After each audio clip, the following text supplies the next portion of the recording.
So hello and welcome back to the channel. इस video के अंदर हम करने वाले हैं सूरदास चैप्टर। ठीक है, सूरदास कविता। तो जो ये कविता है ये लिखी गई है सूरदास जी के द्वारा।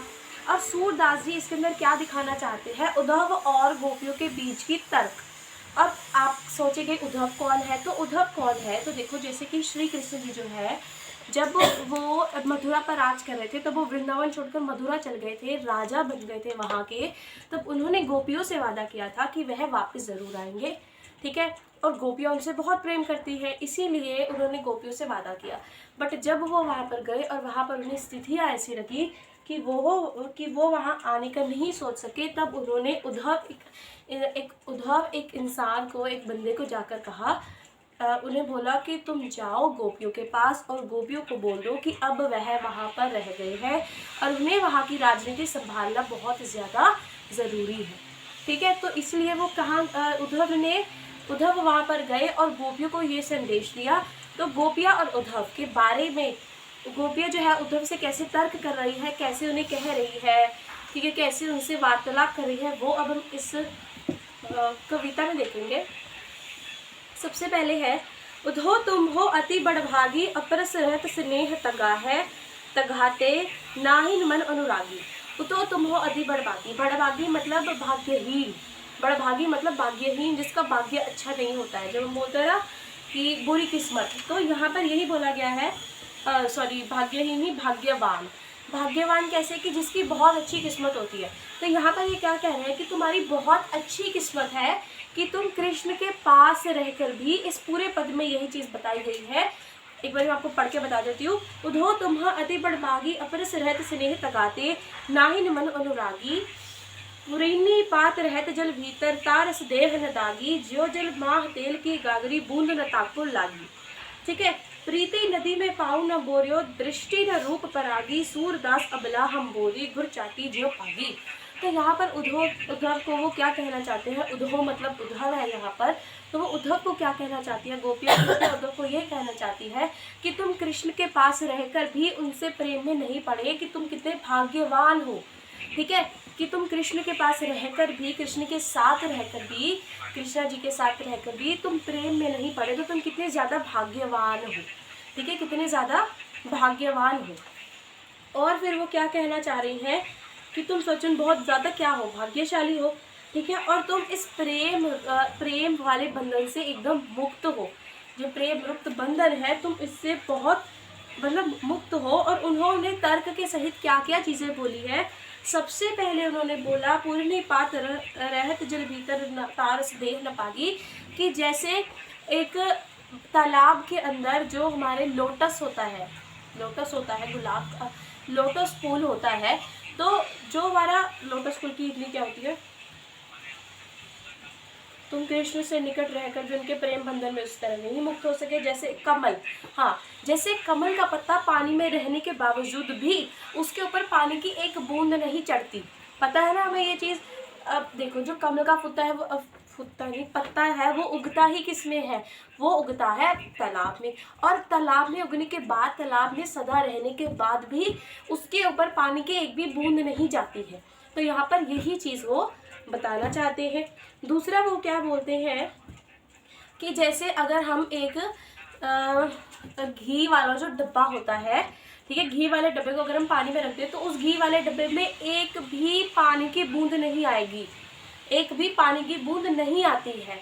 तो यहाँ पर उद्धव जो है वो कमल है, घी का डब्बा है, और पानी जो है वो कृष्ण जी को बोल रहे हैं, कृष्ण जी के साथ वो अपने प्रेम को बता रहे हैं। और वह क्या कह रही है, गुर चाटी जो पागी, कि जैसे तुम जो है, तो मतलब उद्धव एक प्रेम में नहीं पड़े कृष्णा जी से। पर वहीं अगर गोपियों की बात की जाए तो गोपियाँ इस तरह कृष्ण के प्रेम में पड़ गई हैं कि मतलब जैसे उन्होंने तर्क सही ये चीज़ बोली है कि जैसे गुड़ के साथ, जब गुड़ के आसपास जब चींटियाँ चिपक जाती है तब वो वहाँ से निकल नहीं पाती है। अगर गुड़ के ऊपर चींटियाँ चिपक जाती है तो चींटियाँ निकल नहीं पाती है। और इसी तरह यहाँ पर ये कह रहे हैं कि हम कृष्ण के प्रेम में इस तरह चिपक गए हैं, इस तरह हम डूब गए हैं कि अब हमारे लिए निकलना बहुत ज़्यादा मुश्किल है। ठीक है, तो ये था हमारा पहला पद जो कि हमने पढ़ लिया है। नीचे आपको डिस्क्रिप्शन बॉक्स में सारे इसके शब्दार्थ वगैरह मिल जाएंगे। अब हम चलते हैं सेकंड पद पे।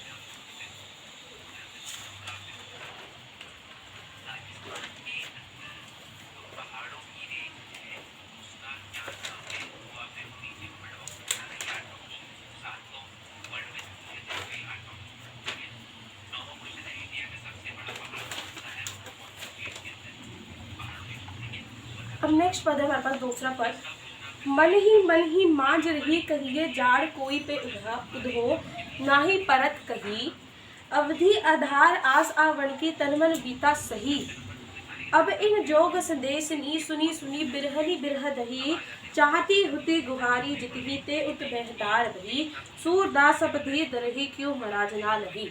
तो देखो मेनली यहाँ पर जो चीज़ कही गई है वो ये है कि उद्धव जो है वो क्या, उद्धव जी जो है वो क्या लेकर आए थे, वो योग संदेश लेकर आए थे।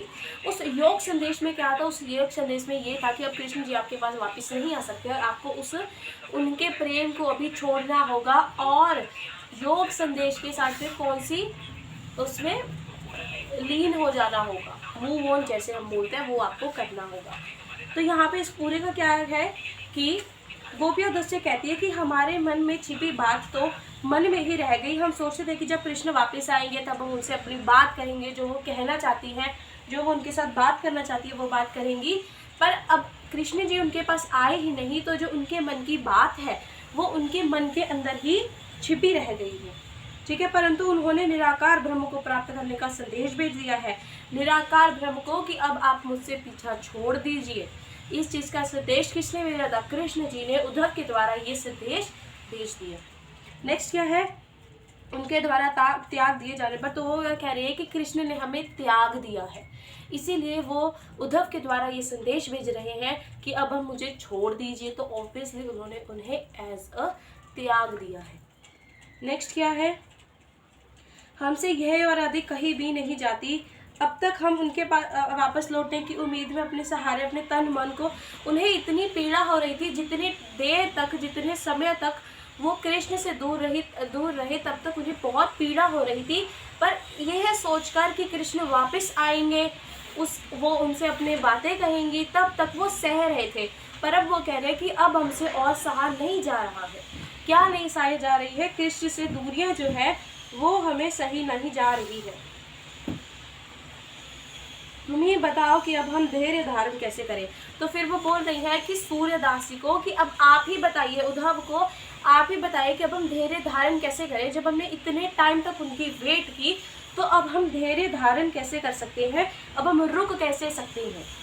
ठीक है, जिन श्री कृष्ण के लिए हमने अपनी सभी मर्यादाओं को त्याग दिया, मर्यादाओं, अब देखो श्री कृष्ण से वो इतना ज़्यादा लगाव रखते थे, इतना ज़्यादा प्रेम करते थे, जब उनके रिश्तेदार, उनके आसपास के सारे उन्हें बोलते थे कि क्या है, मतलब हम वापस नहीं आएंगे।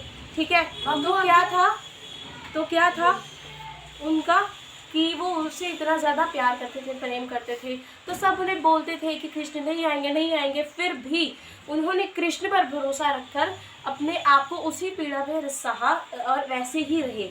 और अब वह कह रहे हैं कि जब हमने इतनी मर्यादाएं पार की उन्होंने, तो अब उन्हें योग संदेश क्यों मिल रहा है, अब उन्हें उनके कृष्ण वापस क्यों नहीं मिल जा रहे हैं, और कृष्ण द्वारा उन्हें त्याग क्यों दिया गया है।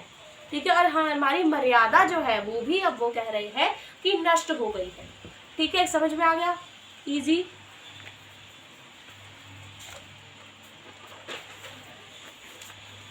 यह हमारा तीसरा पद है जो कि सेकंड लास्ट पद है। हमारे हरिहारिल की लकड़ी मन क्रम बचन नंद नंदन और यह दरड़ी करी पकड़ी जागत सोवत स्वपन दिवस निसी कान्हा कान्हा जकरी सुनत जोग लागत है ऐसी जो करी करी सूतो व्याधि हमको ले आए देखी सुनी न करी यह तो सुर तिन्ही से ले सोपो जिनकी मन चकरी। अब हरिहारिल की लकड़ी का मतलब देखो क्या होता है कि श्री कृष्ण के प्रति अपने प्रेम को वह इतने ऐसे प्रकट कर रही है और वो कह रही है कि श्री कृष्ण हमारे लिए हमारे हारिल पक्षी की लकड़ी के समान है। जैसे एक हारिल पक्षी क्या होता है, हारिल पक्षी अगर वो अपनी जिस भी पेड़ पर बैठा होता है वो हारिल पक्षी, वो जब उड़ता है तो अपनी उस लकड़ी को साथ में लेकर उड़ता है। और अब वो यही कह रहे हैं कि हम भी हारिन पक्षी के समान है, कि हमारे लिए उस लकड़ी को छोड़ना यानी कृष्ण प्रेम को छोड़ना बहुत ही ज़्यादा मुश्किल है। ठीक है, इतना समझ में आ गया आपको? और वह क्या कह रहे हैं, वह ये कह रहे हैं कि हम सुबह शाम दिन रात श्री कृष्ण का नाम जपते रहते हैं। ठीक है, कि हम सुबह शाम दिन रात श्री कृष्ण का नाम जपते रहते हैं, स्वप्न में भी सोते हुए भी वह श्री कृष्ण का नाम जपते हैं, परंतु फिर भी श्री कृष्ण ने उन्हें त्याग दिया है। और वह कह रहे हैं उद्धव से कि आप जो ये योग संदेश हमें दे रहे हो, ये उन बंदों को जाके दो जिनके मन चक्रीय है। चक्री मतलब जो चंचल होते हैं, कि जो इधर से उधर फुदकते रहते हैं, कि हम वह नहीं है। अगर हमने श्री कृष्ण से प्रेम किया है तो हम श्री कृष्ण से ही प्रेम करते रहेंगे। ठीक है, कि हमारे मन जो है वो चक्री नहीं है। क्लियर है इतना? अब नेक्स्ट है हमारे पास, हरि है राजनीति पढ़े आए। हरि मतलब भगवान, भगवान यहाँ पर कौन है? भगवान है यहाँ पर श्री कृष्ण। वो कह रहे हैं कि श्री कृष्ण जो है वो राजनीति पढ़कर आ गए हैं।